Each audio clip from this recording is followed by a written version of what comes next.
जय श्री राम साथियों। स्वागत है आपका अर्थव्यवस्था की दूसरी क्लास में, अर्थशास्त्र की दूसरी क्लास में। ठीक है, देखिए लास्ट क्लास में हमने अर्थशास्त्र क्या होता है, अर्थशास्त्र के जो अर्थशास्त्र के प्रकार थे, समष्टि अर्थशास्त्र, व्यष्टि अर्थशास्त्र, ये देखा था। और फिर हमने उसके बाद अर्थशास्त्र को कितने भागों में बांटा गया है, किस किस आधार पर बांटा गया है, 4 आधारों पर देखा था। ठीक है, तो आज की क्लास में अब हम क्या करेंगे, जो अर्थव्यवस्था है उसके क्षेत्रकों के बारे में जानेंगे। ठीक है, अर्थव्यवस्था के क्षेत्रकों के प्रकार के बारे में। ठीक है, चलिए शुरू करते हैं।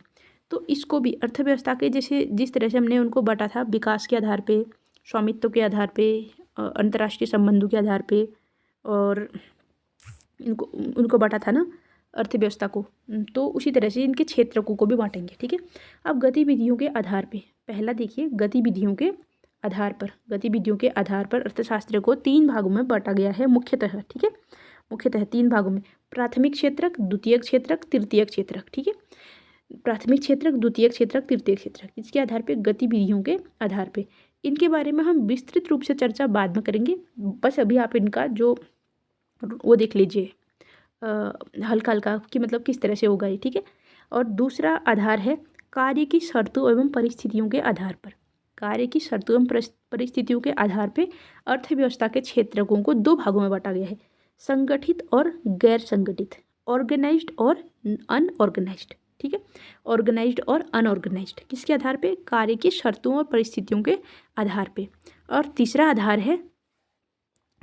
क्या है, स्वामित्व के आधार पर। ठीक है, स्वामित्व के आधार पर 4 भागों में बांटा है, सार्वजनिक क्षेत्र, निजी क्षेत्र, संयुक्त क्षेत्र और सहकारी क्षेत्र।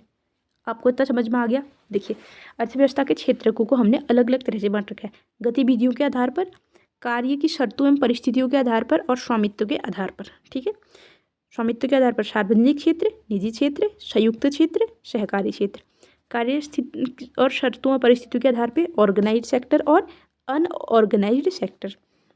और यहाँ पे गतिविधियों प्रकृति के आधार पे primary sector, secondary sector, tertiary sector. Okay, चलिए इनके बारे में हम डिटेल में नीचे चर्चा करेंगे, इसको भी हम फिर देखेंगे। पहले हम सेक्टर के बारे में जान लेते हैं कि होता क्या है सेक्टर। ठीक है, चलिए फर्स्ट में हम प्राइमरी सेक्टर के बारे में, इनकी प्राथमिक क्षेत्रक के बारे में जानेंगे। ठीक है, प्राथमिक क्षेत्रक वो क्षेत्रक होते हैं जिनमें प्राकृतिक प्रक्रिया से उत्पादन किया जाता है। ओके, डायरेक्ट फ्रॉम नेचर, यानी कि प्राकृतिक प्रक्रिया से जो भी प्रत्यक्षतः भूमि एवं संबंधित गतिविधियां जो भी आएंगी वो किस में आएंगी, प्राइमरी सेक्टर में आएंगी, प्राथमिक क्षेत्रक में आएंगी। जैसे कि कृषि, वन, वानिकी, पशुपालन, माइनिंग बोलेंगे, खनन, मछली पालन, और वानिकी तो हमने लिखा है फॉरेस्ट्री हो गया, और उत्खनन। देखिए खनन, उत्खनन और मछली पालन, पशुपालन और कृषि, वन, ये सब। और जो प्राइमरी सेक्टर है मुख्यतः किसका है, कच्चा माल की जो प्राप्ति होगी, यानी कि कच्चा माल जो हमको मिलेगा कहाँ से मिलेगा, प्राइमरी सेक्टर से मिलता है। कौन कौन से थे, जो मतलब जो भी चीज़ें हमको नेचर से निकलेंगी, डायरेक्ट उससे प्रकृति से मिलेंगी, तो उनको हम किसमें, प्राथमिक उस क्षेत्र में रख देंगे। ठीक है, तो देखिए जो भी है, कृषि, खेती, वन, जंगल, पशुपालन, माइनिंग, खनन, उत्खनन, मछली पालन, इसमें हम मौन पालन लिख दो, मौन पालन, apiculture it means. Okay, apiculture. चलिए तो ये सब क्या है, प्राइमरी सेक्टर में आती हैं। और जो जीडीपी का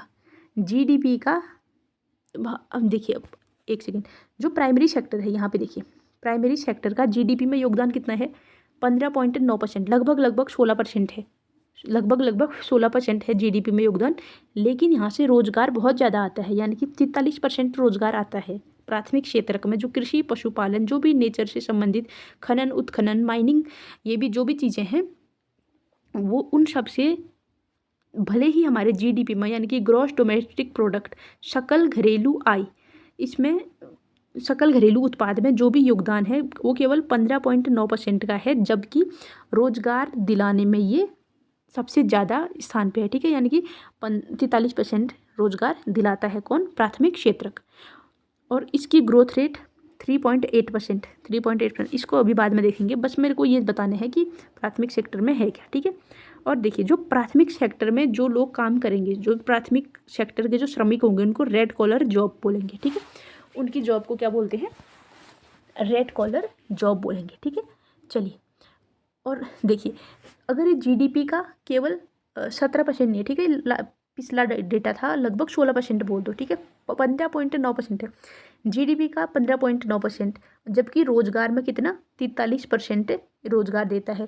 तो यहाँ पर क्या है, प्रच्छन्न बेरोजगारी या छिपी बेरोजगारी, प्रच्छन्न बेरोजगारी या छिपी बेरोजगारी सबसे ज़्यादा प्राइमरी सेक्टर में देखने को मिलती है। छिपी बेरोजगारी जैसे कृषि में ज़रूरत से अधिक लोग कार्यरत हों लेकिन काम कम निकल रहा हो, तो उसको क्या बोलेंगे, प्रच्छन्न या छिपी बेरोजगारी। तो जीडीपी में इसका योगदान भले ही कम है लेकिन रोजगारी ज़्यादा दिलाती है, तो यहाँ पे प्रच्छन्न बेरोजगारी होने के चांसेस सबसे ज़्यादा कहाँ पे होते हैं, प्राइमरी सेक्टर में। ओके, चलिए, और प्रच्छन्न बेरोजगारी में सीमांत उत्पादकता शून्य होती है, मार्जिनल प्रोडक्टिविटी शून्य होती है, कहाँ पे, प्रच्छन्न बेरोजगारी में, ठीक है। प्रच्छन्न बेरोजगारी में सीमांत उत्पादकता क्या होती है, शून्य होती है। चलिए, सेकेंडरी सेक्टर, सेकेंडरी सेक्टर इसको क्या बोलते हैं, औद्योगिक क्षेत्र भी कहते हैं। सेकेंडरी सेक्टर यानी कि द्वितीयक क्षेत्र को क्या बोलते हैं हम, औद्योगिक क्षेत्र भी बोलते हैं। इसमें क्या क्या आता है, निर्माण, विनिर्माण, उद्योग, जल, बिजली एवं अन्य उपयोगी सेवाएं। निर्माण, विनिर्माण, उद्योग, जल, बिजली एवं अन्य उपयोगी सेवाएं किस में आती हैं, सेकेंडरी सेक्टर में आती हैं। देखिए, जो प्राथमिक क्षेत्र से हमको जो भी कच्चा माल मिला था, कच्चा माल हमको कहाँ से मिलता है, प्राथमिक क्षेत्र से कच्चे माल की प्राप्ति होती है। तो उसको हम थोड़ा बहुत तैयार करके, जो भी है उसको तैयार करके हम क्या बना देते हैं, कन्वर्ट करके, मतलब उसको जो कन्वर्ट किया जाता है उसको किसमें, द्वितीय क्षेत्र में गिना जाता है। जैसे प्राथमिक क्षेत्र में हमको पहले टमाटर और गेहूँ मिला, कहाँ से, कृषि से टमाटर और गेहूँ मिला, यानी कि कच्चा माल हो गया ये द्वितीय क्षेत्र के लिए। फिर हमने इसमें कच्चा माल और गेहूँ, इनको थोड़ा गेहूँ का सपोज हमने ब्रेड बना दिया, टमाटर का हमने सॉस बना दिया, केचप बना दिया, चटनी बना दिया, या गेहूँ के बिस्किट बना दिए, और मतलब कुछ भी ऐसी चीज़ें बना दी, यानी कि डायरेक्ट गेहूँ ना होके हमने इसको रिप्रोड्यूस कर दिया, यानी कि उसमें मतलब इसको और उपयोगी बना दिया और महंगा बना दिया। जैसे अगर हम डायरेक्ट गेहूँ बेचते तो हमको उतना फ़ायदा ना हो एज़ कम्पेयर टू ये बेचने में, बिस्किट वगैरह ब्रेड बेचने में, चटनी बेचने में। डायरेक्ट टमाटर 60 रुपये किलो जा रहा है, लेकिन अगर केचप की छोटी सी पैकेट कितने की जाती है, वो महंगी आती है ना। तो इस तरह से, और वो जो बीच की जो सर्विस लगी है तो वो उसका टैक्स हो जाता है, ठीक है। चलिए, तो सेकेंडरी सेक्टर में क्या क्या आ गया, निर्माण, विनिर्माण, उद्योग, जल, बिजली एवं अन्य उपयोगी सेवाएं, ठीक है। देखिए, निर्माण क्या है, कंस्ट्रक्शन, और विनिर्माण क्या होता है, मैन्युफैक्चरिंग, ठीक है। निर्माण को क्या, निर्माण यानी कि कंस्ट्रक्शन, और विनिर्माण यानी कि मैन्युफैक्चरिंग। मैन्युफैक्चरिंग का अर्थ होता है कोई चीज़ को बनाना, ठीक है, विनिर्माण। चलिए, और देखिए इसमें जैसे गैस है, जल, विद्युत आपूर्ति, ये सारे द्वितीय सेक्टर में आते हैं, यानी कि सेकेंडरी सेक्टर में आते हैं। गैस, जल, विद्युत आपूर्ति, एग्जाम में क्वेश्चन आते हैं, ये प्राइमरी सेक्टर के हैं कि सेकेंडरी सेक्टर के, बताओ इनमें से कौन प्राइमरी सेक्टर में नहीं है, इनमें से कौन सेकेंडरी सेक्टर का है। तो आपको ये पता होना चाहिए, ठीक है। प्राइमरी सेक्टर के तो आपने बता दिए, जो भी डायरेक्टेड फ्रॉम अर्थ थे, डायरेक्ट फ्रॉम नेचर थे, ठीक है, वो सारे उसमें थे। और जो प्राइमरी सेक्टर के जो भी रिसोर्सेस हैं उनको तोड़ मरोड़ के जो बनाया जाएगा सेकेंडरी सेक्टर में, वो सेकेंडरी सेक्टर में काउंट हो जाएंगे। तो गैस, जल, विद्युत आपूर्ति, ये सारे किस में आएंगे, सेकेंडरी सेक्टर में। देखिए, निर्माण, विनिर्माण किया जा रहा है इसमें, ठीक है। चलिए, यानी कि प्राथमिक क्षेत्र में मूल्यवर्धन यानी कि वैल्यू एडिशन, हाँ ये वर्ड मैं ढूंढ रही थी। तो प्राथमिक क्षेत्र में क्या किया जाता है, वैल्यू एडिशन किया जाता है, तब जाके सेकेंडरी सेक्टर की चीज़ें बन के आती हैं, ठीक है।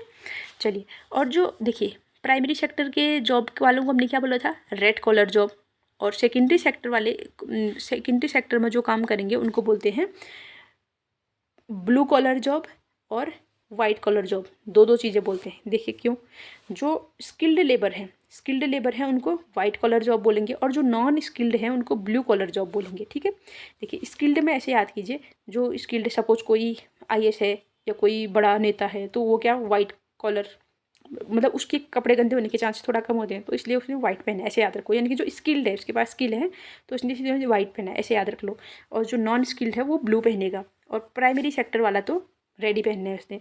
और देखिए, जो वाइट कॉलर जॉब है वो टर्सरी के लिए भी प्रयुक्त किया जाता है, ठीक है। कुछ इकोनॉमिक्स इसको टर्सरी में भी बोलते हैं वाइट कॉलर जॉब को। क्यों बोलते हैं, देखिए जो टर्सरी वाला है, टर्सरी सेक्टर है, तृतीयक क्षेत्र है, इसमें जो प्राथमिक और द्वितीयक क्षेत्र को सेवा प्रदान किया जाएगा वो किस में आएगा, तृतीयक क्षेत्र में आएगा। तो इसलिए इसको वाइट कॉलर जॉब बोलेंगे। और देखिए इसमें उदाहरण देखिए, व्यापार, होटल, दूरसंचार, प्रसारण सेवाएं, पैकिंग करना, परिवहन, शिक्षा, स्वास्थ्य, बैंकिंग, बीमा, ये सारे किस में आएंगे, तृतीय क्षेत्र में आएंगे। यानी कि जो इसको सेवा क्षेत्र भी बोलेंगे, क्या बोलते हैं, सेवा क्षेत्र भी बोलेंगे तृतीयक क्षेत्र को। ठीक है, तो भारत की जीडीपी में सबसे ज़्यादा योगदान किसका है, तृतीयक क्षेत्र का। भारत की जीडीपी में सबसे ज़्यादा योगदान किसका है, तृतीयक क्षेत्र का। तो ये क्या करेगा, प्राथमिक और द्वितीयक क्षेत्र को सेवाएं प्रदान करेगा। जैसे जैसे हमने प्राथमिक में हमने गेहूँ लिया था, ठीक है, प्राथमिक में हमने गेहूँ और टमाटर लिया था, ठीक है। हमने द्वितीयक में से वैल्यू एडिशन करके बिस्किट और चटनी बना दी, ठीक है, बिस्किट और चटनी, या क्या बना दिया, इसका जो भी सॉस बना दिया, केचप बना दिया, ठीक है। तो उसको फिर पैक करने में जो उसकी पैकिंग का काम है, या उसको बेचने के लिए व्यापार कराने का, वहाँ से मतलब एक जगह से दूसरी जगह ले जाने में परिवहन का हो गया, और इसका जो सपोज बीमा वगैरह कराना, तो ये सारा काम कौन सा सेक्टर देखेगा, तीसरा सेक्टर देखेगा, ठीक है। तो तीसरे सेक्टर में ज़्यादा काम होते हैं, तो ये सारे किस में आ जाएंगे, तीसरे में। व्यापार, होटल, दूरसंचार, ये सब किस में आएंगे, टर्शरी सेक्टर में, ठीक है। अब देखिए चतुर्थक क्षेत्र है, चतुर्थक क्षेत्र, इसको क्वाटरनरी सेक्टर। इसमें क्या होता है, नॉलेज बेस्ड इंडस्ट्री, ज्ञान आधारित क्षेत्र माना जाता है चतुर्थक क्षेत्र को। इसमें क्या होता है, R&D किया जाता है। R&D यानी कि रिसर्च एंड डेवलपमेंट, यानी कि अनुसंधान एवं विकास, किस में किया जाता है, चतुर्थक क्षेत्र में। अनुसंधान एवं विकास चतुर्थक क्षेत्र में किया जाता है। इसमें जैसे सॉफ्टवेयर डेवलपर्स हैं, और शोध हैं, और अनुसंधान मतलब कर प्रबंधक हैं, कोई टैक्स मैनेजर, म्यूचुअल फंड प्रबंधक हैं, ये सारे किस में आएंगे, चतुर्थक क्षेत्र में आएंगे। यानी कि जो नॉलेज बेस्ड होगा वो फोर्थ क्वाटरनरी क्षेत्र में आएंगे।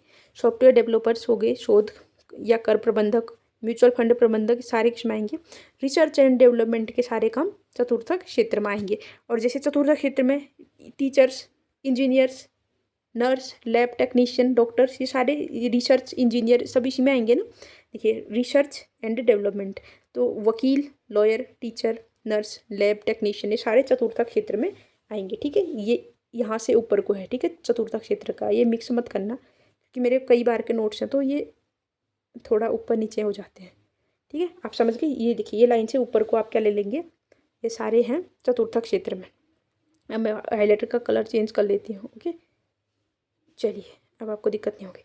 अब देखिए पंचम क्षेत्र है, पंचम क्षेत्र यानी कि इसको क्वीनरी सेक्टर बोलते हैं।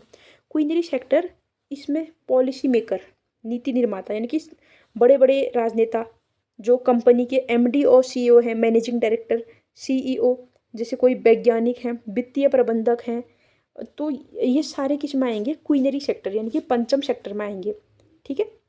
यानी कि जो उच्च निर्णय लेने वाले हैं, लेने वाले जैसे राजनेता हो गए, पांचवें सेक्टर में उच्च निर्णय लेने वाले MPs और MLA हो गए, member of parliament, member of legislative assembly, और जैसे IAS, IPS, PCS ऑफिसर्स, यानी कि IAS PCS ऑफिसर सब किस में आएंगे, पंचम सेक्टर में आएंगे, यानी कि क्वीनरी सेक्टर में आएंगे। और MD CEO सारे बोल दिए हमने। और जैसे हाई कोर्ट, सुप्रीम कोर्ट के सारे जजेस किस में आएंगे, पंचम सेक्टर, क्वीनरी सेक्टर में आएंगे, ठीक है। देखिए और हाँ हमने, और देखिए पंचम सेक्टर वालों को गोल्ड कॉलर जॉब भी बोलेंगे। क्या बोलेंगे, गोल्ड कॉलर जॉब। सबसे अच्छी जॉब यही है ना, नीति निर्माता, मतलब अलग अलग बात है, हालांकि हर सेक्टर इंपॉर्टेंट है, प्राइमरी से लेके टर्शरी तक। और देखिए इसमें एक बात और, जो हमने पढ़ा था टर्शरी सेक्टर यानी कि तृतीयक क्षेत्रक पढ़ा था, तृतीयक क्षेत्रक के ही सब पार्ट है चतुर्थक और पंचम क्षेत्रक, ठीक है। पंचम हर जगह लिखे नहीं होते हैं चतुर्थक और पंचम, क्योंकि इनको टर्शरी का ही पार्ट माना जाता है, ठीक है। चलिए इतना समझ आ गया, और इसको गोल्ड कलर जॉब बोलते हैं, ठीक है। एक बार हम सेक्टर फिर से डिवाइड कर लेते हैं। देखिए प्राइमरी सेक्टर में क्या था, डायरेक्ट फ्रॉम नेचर, कृषि, वन, पशुपालन, खनन, उत्खनन, मछली पालन, फॉरेस्ट्री, एग्रीकल्चर, ये मतलब सब आगे पीछे हिंदी इंग्लिश हो रहा है, इसको डोंट माइंड, बस आप याद कीजिए, ठीक है। और तो रेड कॉलर जॉब किस में होगी? प्राइमरी सेक्टर में। और सबसे ज़्यादा प्रच्छन्न बेरोजगारी किस में देखने को मिलती है? प्राइमरी सेक्टर में, क्योंकि यहाँ पे जीडीपी में योगदान कम है, लेकिन यहाँ से रोजगार सबसे ज़्यादा मिलता है। सेकेंडरी सेक्टर में क्या था? निर्माण, विनिर्माण, उद्योग, जल, बिजली एवं अन्य उपयोगी सेवाएं, ये सब किस में थी? सेकेंडरी सेक्टर में थी। यानी कि प्राइमरी सेक्टर में जो वैल्यू एडिशन किया जाएगा उसको किस में हो जाएगा? सेकेंडरी सेक्टर में। और टर्शरी सेक्टर को क्या बोलते हैं? सेवा क्षेत्र भी बोलते हैं। और ये क्या करेगा? प्राथमिक और द्वितीयक क्षेत्र को सेवा प्रदान करता है। व्यापार, होटल, दूरसंचार, प्रसारण सेवाएं, ये सारे किस में थी? टर्शरी सेक्टर में थी। फिर चतुर्थक सेक्टर में क्या था? क्वार्टरनी सेक्टर में ये नॉलेज बेस्ड इंडस्ट्री था, यानी कि जिसमें रिसर्च एंड डेवलपमेंट होता है, जैसे सॉफ्टवेयर डेवलपर्स, शोध एवं कर प्रबंधक, म्यूचुअल फंड प्रबंधक, टीचर, लॉयर और डॉक्टर, इंजीनियर्स, सारे किस में आएंगे? चतुर्थक क्षेत्र में आएंगे, ठीक है। और पंचम क्षेत्र में कौन आएंगे? जो पॉलिसी मेकर हैं, जो नीति निर्माता हैं, जैसे राजनेता हो गए, IAS, PCS ऑफिसर्स हो गए, कंपनी के MD, CEOs हो गए, और साइंटिस्ट हो गए, वैज्ञानिक और वित्तीय प्रबंधक, ये सारे किस में आएंगे? पंचम सेक्टर में आएंगे, ठीक है। चलिए, इतना आपको समझ में आ गया। देखिए अब एक चीज़ देखिए,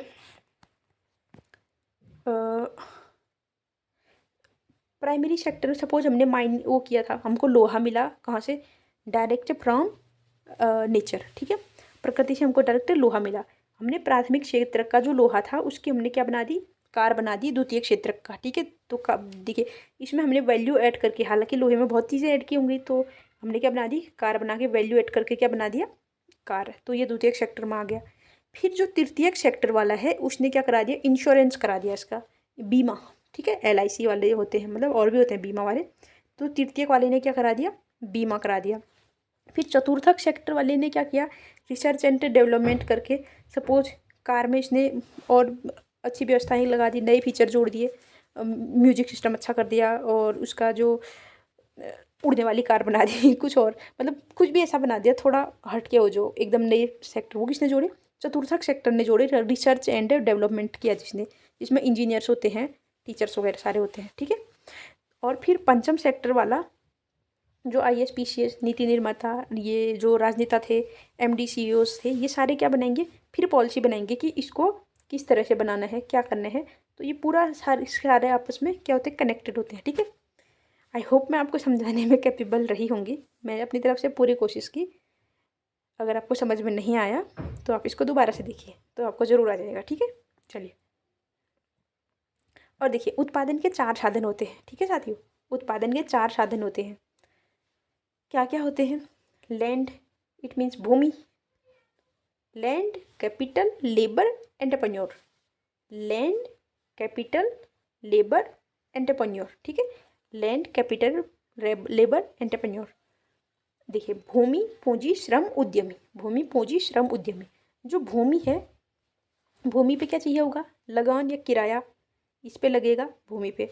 और जो कैपिटल है इस पे क्या? इंटरेस्ट लगेगा, यानी कि ब्याज। और जो लेबर है इनको मजदूरी देनी पड़ेगी, वेजेस। और उद्यमी, एंटरप्रेन्योर, ये क्या करेगा? जोखिम लेने की क्षमता, क्योंकि पैसा तो यही लगाएगा ना उद्यमी, तो इसको क्या मिलेगा? जो भी प्रॉफिट होगा वो सब किसको मिलेगा? एंटरप्रेन्योर को मिलेगा, ठीक है। चलिए, तो उत्पादन के 4 साधन ये हो गए, भूमि, पूंजी, श्रम, उद्यमी। इसको हम थोड़ा आगे डिस्कस करेंगे। चलिए, हालांकि कर ही लेते हैं। देखिए, हाँ एक चीज़ ये है, ये UPSC में क्वेश्चन पूछा गया था। देखिए, कृषि उत्पाद किस में आते हैं? आपको पता है कृषि उत्पाद, कृषि किस में आती है? 1 डिग्री, यानी कि 1 डिग्री, सॉरी 1 डिग्री को आप ऐसे मत लीजिएगा, ठीक है। प्राथमिक सेक्टर में आती है कृषि। अगर कृषि उत्पाद का भंडारण बोलेंगे, कृषि उत्पाद का भंडारण, ठीक है। देखिए इसमें वैल्यू एडिशन नहीं करना है, भंडारण करना है, यानी कि जो कृषि का जो भी हमको प्रोडक्ट मिला है उसको भंडारण। तो भंडारण कौन करेगा? सेवा क्षेत्र, टर्शरी क्षेत्र। ये गलत होने के थोड़ा चांस होते हैं, इसको थोड़ा सोचना पड़ेगा। डेयरी फार्म, डेयरी फार्म किस में आएगा? दूध वगैरह, पशुपालन किस में आता है? प्रथम क्षेत्र में आता है, तो ये प्राथमिक क्षेत्र में आ जाएगा। खनिज की खोज, खनन, उत्खनन, सारे किस में? प्राथमिक क्षेत्र में। और कपड़ा बुनाई, कपड़ा बुनाई द्वितीय क्षेत्र में। देखिए कपड़ा कहाँ पर से मिला हमको? प्राथमिक क्षेत्र में, उसमें हमने वैल्यू ऐड करके बुनाई करके, ये द्वितीय क्षेत्र में, ठीक है। ये समझ गए होंगे आप। चलिए, ये तो हो गया। देखिए अभी हमने क्या पढ़ा था? किसके आधार पे था वो, गतिविधियों की प्रकृति के आधार पे था, ठीक है। प्राथमिक, द्वितीयक, तृतीयक, चतुर्थक, पंचम, ये सब था, ये सारे से, ठीक है। किसके आधार पे था ये, गतिविधियों के आधार पे था। दूसरा है कार्य की परिस्थितियों या शर्तों के आधार पर, ठीक है। कार्य की परिस्थितियों या शर्तों के आधार पर। देखिए इससे पहले हम ये देख लेते हैं एक बार, प्राथमिक, द्वितीयक, तृतीयक क्षेत्रक में योगदान कितना है। ये मैं लेटेस्ट जो इकोनॉमिक सर्वे या बजट बोलेंगे उसमें से ले रखा है, ठीक है। देखिए प्राथमिक क्षेत्र का देखिए जीडीपी में योगदान कितने हैं, 15.9%। ये लास्ट ईयर का है, इसको मत देखना जो काट रखा है, नया ऐड किया, ठीक है। देखिए प्राथमिक क्षेत्र का जीडीपी में योगदान 15.9% और द्वितीय क्षेत्र का 27.6%, तृतीय क्षेत्र का 56.5%। तो सबसे ज़्यादा योगदान कौन से सेक्टर का है, तृतीय क्षेत्र का। कितना है, 56.5%। सबसे कम प्राथमिक क्षेत्र का 15.9%। और देखिए फिर उसके बाद देखिए समवृद्धि दर यानी कि ग्रोथ रेट सबसे ज़्यादा किसकी है, तृतीय क्षेत्र की, ठीक है। सबसे ज़्यादा किसकी है, तृतीय क्षेत्र की, 9.2%। 9.2% ग्रोथ रेट किसकी है, तृतीय क्षेत्र की। द्वितीय क्षेत्र की है 6.7% और प्राथमिक क्षेत्र की है 3.8%। लास्ट ईयर भी 3.8% थी, इस बार भी। तो क्या बोलेंगे, स्थिर है। ये भी बड़ी है थोड़ी सी द्वितीय क्षेत्र में, और सबसे तेज किस में बढ़ी, तृतीय क्षेत्र में, 7.2 से 9.2 हो गई। तो ये ग्रोथ रेट हो गई। और रोजगार में सबसे ज़्यादा कौन देगा, प्राइमरी सेक्टर देगा। 43% रोजगार कौन देगा, प्राइमरी सेक्टर सबसे ज़्यादा। और द्वितीय सेक्टर ये देगा 24 से 25%। 24 से 25% कौन, सेकेंडरी सेक्टर। और टर्शरी सेक्टर 31 to 33%। 31 to 33% तृतीय सेक्टर। इतना समझ आ गया, ठीक है। एक बार दोबारा से बोलेंगे, प्राथमिक क्षेत्र का जीडीपी में योगदान 15.9%, लगभग 16। और द्वितीय क्षेत्र का 27.6%, 27.6% द्वितीय क्षेत्र का। तृतीय क्षेत्र का 56.5%। सबसे ज़्यादा किसका है, तृतीय क्षेत्र का, 56.5%। देखो दो याद कर लो, तीसरा 100 में से जोड़ देना। 56.5%, 15.9%, ये जोड़ लिया, इनको जोड़ना, 100 में से घटा देना, ये 27.6% आ जाएगा। टोटल 100% ही तो होगा, ठीक है। इन तीनों को जोड़ के 100% आएगा, ओके। चलिए, और ये हो गया। और सबसे ज़्यादा ग्रोथ रेट किसकी है, तृतीय क्षेत्र की है, ठीक है। चलिए, और ये वित्तीय वर्ष किसके आधार पे है, 2025-26, यानी कि लेटेस्ट अभी का है, ठीक है। ये अप्रैल 2025-26 ये वाला, ठीक है। यहाँ तक जो आ रखा है उसका है ये। और इसको जारी कौन करता है, मॉस्पी जारी करता है, यानी कि सांख्यिकी और कार्यक्रम कार्यान्वयन मंत्रालय। सांख्यिकी और कार्यक्रम कार्यान्वयन मंत्रालय जारी करता है। और जो जीडीपी है, ग्रॉस डोमेस्टिक प्रोडक्ट, इसकी गणना का बेस ईयर 2022-23 है, ठीक है। जीडीपी गणना का बेस ईयर क्या है, 2022-23। इससे पहले 2011-12 था, ओके। 2011-12 पहले था, अब 2022-23 है। और रियल जीडीपी ग्रोथ रेट कितनी है, 7.7%। रियल जीडीपी ग्रोथ रेट कितनी है, समृद्धि दर जीडीपी की 7.7%। सबसे ज़्यादा तृतीय क्षेत्र में थी 9.2%। 3.2% किस में थी, प्राथमिक क्षेत्र में, सॉरी 3.8% थी प्राथमिक क्षेत्र में। द्वितीय में थी 6.7%। रोजगार सबसे ज़्यादा 43% प्राथमिक क्षेत्र से, द्वितीय में 24 से 25%, 31 से 33 तृतीय क्षेत्र में। और फिर से बोलो, प्राथमिक क्षेत्र का जीडीपी में योगदान 15.9%, द्वितीय क्षेत्र का 27.6%, तृतीय क्षेत्र का 56.5%। होप आपको याद हो गया होगा, ठीक है, मुझे भी याद हो गया। चलिए, तो ये तो हो गया। अब इसके बाद हम इसका जो सेकंड पार्ट था इसको कर लेते हैं। कार्य परिस्थितियों के आधार पे अर्थव्यवस्था क्षेत्रकों के प्रकार, ठीक है। क्षेत्रकों के प्रकार, अर्थव्यवस्था के नहीं होंगे, क्षेत्रकों के प्रकार, अर्थव्यवस्था क्षेत्रक के प्रकार, ठीक है। संगठित और गैर संगठित, ऑर्गेनाइज सेक्टर और unorganise sector, okay. Organise sector और अनऑर्गेनाइज सेक्टर। ऑर्गेनाइज सेक्टर में जो होगा उसका ठीक अपोजिट किस्म होगा अनऑर्गेनाइज सेक्टर या नॉन ऑर्गेनाइज सेक्टर, जो भी बोलो। देखिए, संगठित क्षेत्र में क्या होगा, सरकार के नियमों का अनुपालन होगा, ठीक है। सरकार के नियमों का अनुपालन होगा संगठित क्षेत्र में, गैर संगठित में नहीं होगा। नौकरी की सुरक्षा होगी संगठित क्षेत्र में, इसमें गैर संगठित में नहीं होगी। नियमित एवं निश्चित वेतन होगा, सरकारी नौकरी लगा लो, संगठित क्षेत्र में, गैर संगठित में नहीं होगा। Fixed working hours 9 to 5 job, ठीक है, जिसके लिए हम पढ़ाई कर रहे हैं, तो फिक्स्ड वर्किंग आवर्स होंगे संगठित क्षेत्र में, गैर संगठित में नहीं होंगे। सामाजिक सुरक्षा के लाभ, सोशल सिक्योरिटीज बेनिफिट होंगे संगठित में, गैर संगठित में नहीं होंगे। सामाजिक सुरक्षा जैसे रिटायरमेंट पेंशन, चाइल्ड एजुकेशन, ये सारे किसमें आ जाएंगे, सामाजिक सुरक्षा में, ठीक है।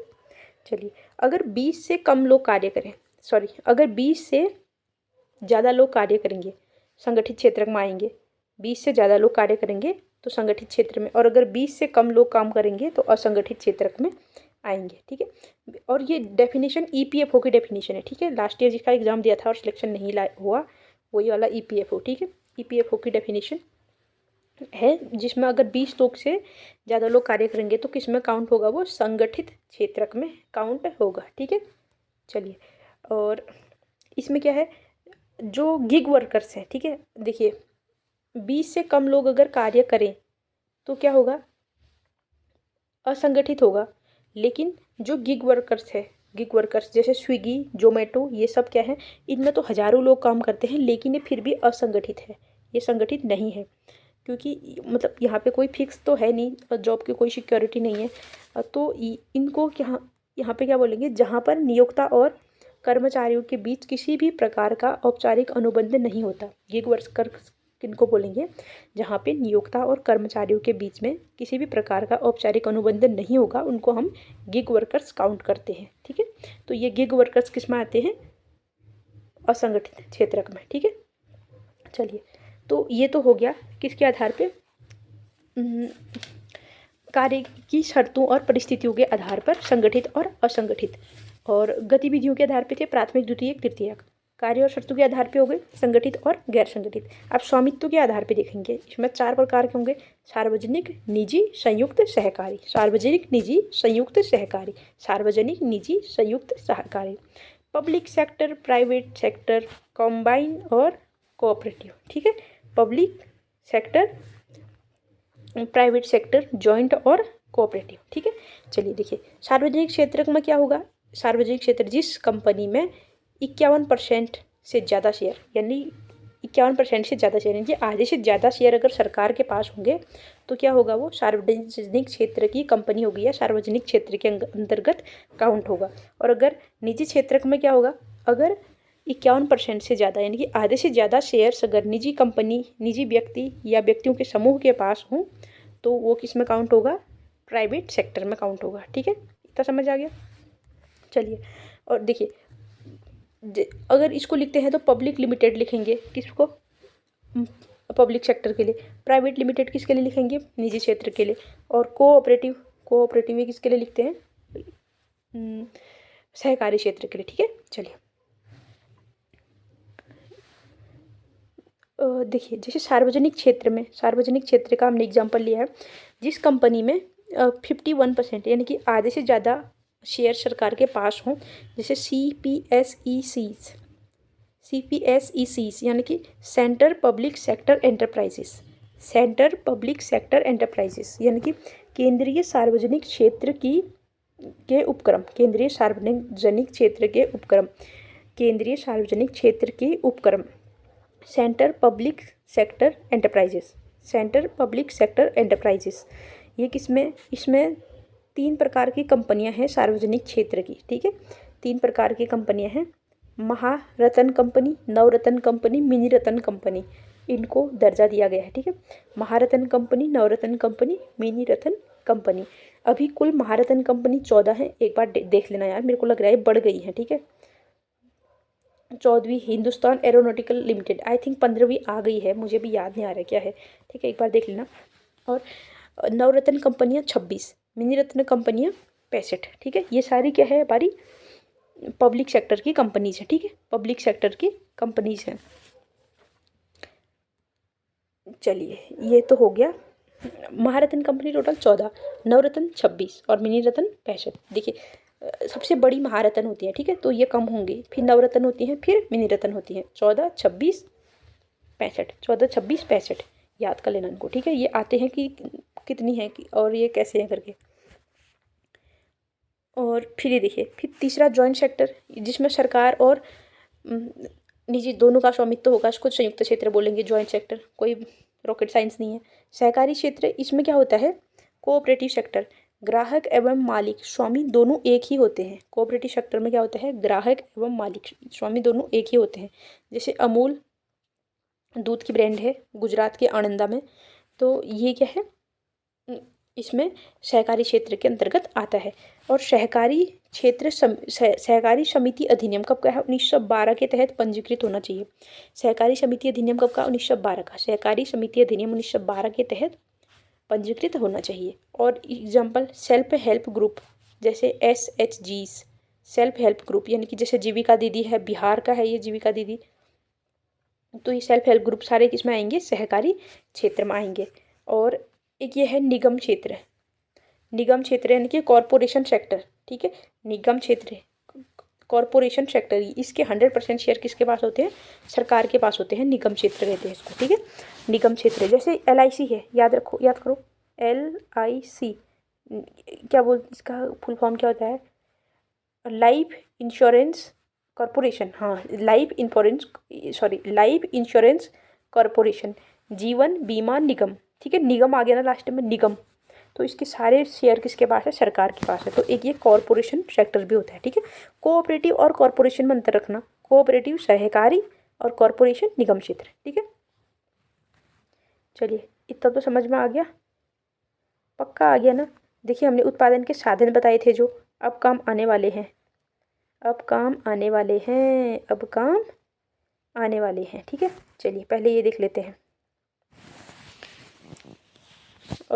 चलिए चलिए इसको वरना हम नेक्स्ट क्लास में करते हैं, ठीक है। इसको आप इतना, इसको यहीं पे रहने देते हैं, ठीक है। आप आवर की तो हो गई क्लास, चलिए साथियों इसको हम नेक्स्ट क्लास में करेंगे, ठीक है। जय श्री राम।